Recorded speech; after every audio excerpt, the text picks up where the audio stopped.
Well, we just got some great insight, as always, from former Falcon Harry Douglas in the film room. But what you may not know is that Harry is very close with new head coach Arthur Smith after they spent time together with the Tennessee Titans organization. Who better to help us get a glimpse into the man, the myth, the legend that is Arthur Smith than his old friend, Harry? Welcome to Atlanta, my man. You're finally here in Atlanta, Georgia, a city that you know I'm from and talked about so much when we was together in Tennessee. How does it feel, man? Yeah, it's still kind of surreal. I've loved being here, home of Harry Douglas, and it's been a great fit, great transition so far. Now, this is what I really want to ask you. Since being in Atlanta, what is the most exciting thing you've experienced outside of football? Well, I really haven't done much, but my job, you know, I've gone back to Nashville a few times to see the family and then gone to a few good restaurants. So I guess you could say the restaurants, and then I did catch a Hawks game, which was good. The Hawks are rolling right now, and that was pretty fun. So what is on the menu of Arthur Smith? What do you like to eat when you go to a nice restaurant? That's what I want to know. Well, as you can see, I'm an old lineman, so I'm not really picky. So, you know, good steakhouse usually does the trick. And I'm not too picky about the sides.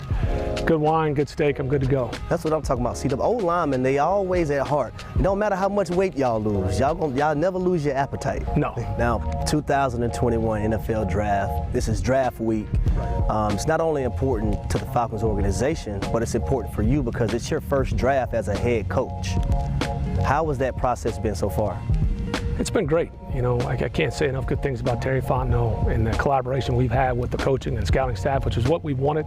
It was the job we were hired to do here, and so we've implemented that. There's been some really good discussions, and we really enjoyed the process. It's good. You know, it takes you back. You know, I was happy I got to spend a couple years on defense. You go back into the defensive meetings and you're going through the whole process, and we're excited. You know, whoever we bring in here on Thursday night. And it's not just that first pick, it's all the picks in the post-draft pick. I mean, we're trying to set a certain culture here, and all those picks matter. And a lot of attention will go to that fourth pick. But the rest of those picks, as you know, are just as important. That's the heart of your roster. And there's some great players that'll show up out of that bunch. Now, Wednesday, the night before the draft, draft eve, are you going to be able to sleep? Yeah, I'll be able to sleep. I feel pretty good if it's the same way I feel the night before the game. And that's not to say that, you know, you want that feeling of good energy, anxiousness, nervousness, but I sleep fine the night before the game. I know we're prepared, and just because the clock's running, it's the same way that play clock's going. Like, I feel prepared, and I really have enjoyed our process. Okay, we got some fun stuff. I want to have a little fun with Arthur Smith. Let's go. Now. Are you an iPhone or Android guy? iPhone. Okay. Favorite pet? We have a dog. So. What's your dog's name? Shelby.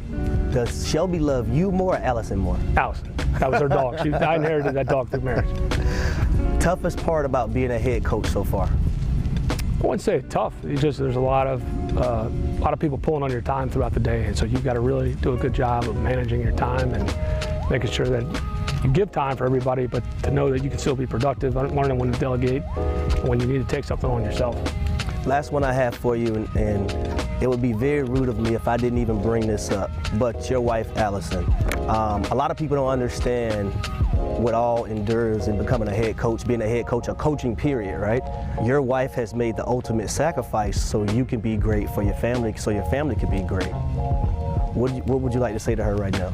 Well, first off, I'd ask, did she write that question? Where did that question come from? No, but she's been a rock through this whole thing. You know, you really can't do this if you're married and you want to have a family. You've got to have a great wife that's very supporting. And she was actually in the news industry, so she gets it. She understands. She worked long hours. She understands the commitment that it takes from my end. But yeah, we wouldn't be able to. She is my rock, and we wouldn't be able to survive as a family if it wasn't for her. I'm pretty sure she may have written that question. It's not above her to do that, but I love her. So. About you laugh, maybe she did. We could.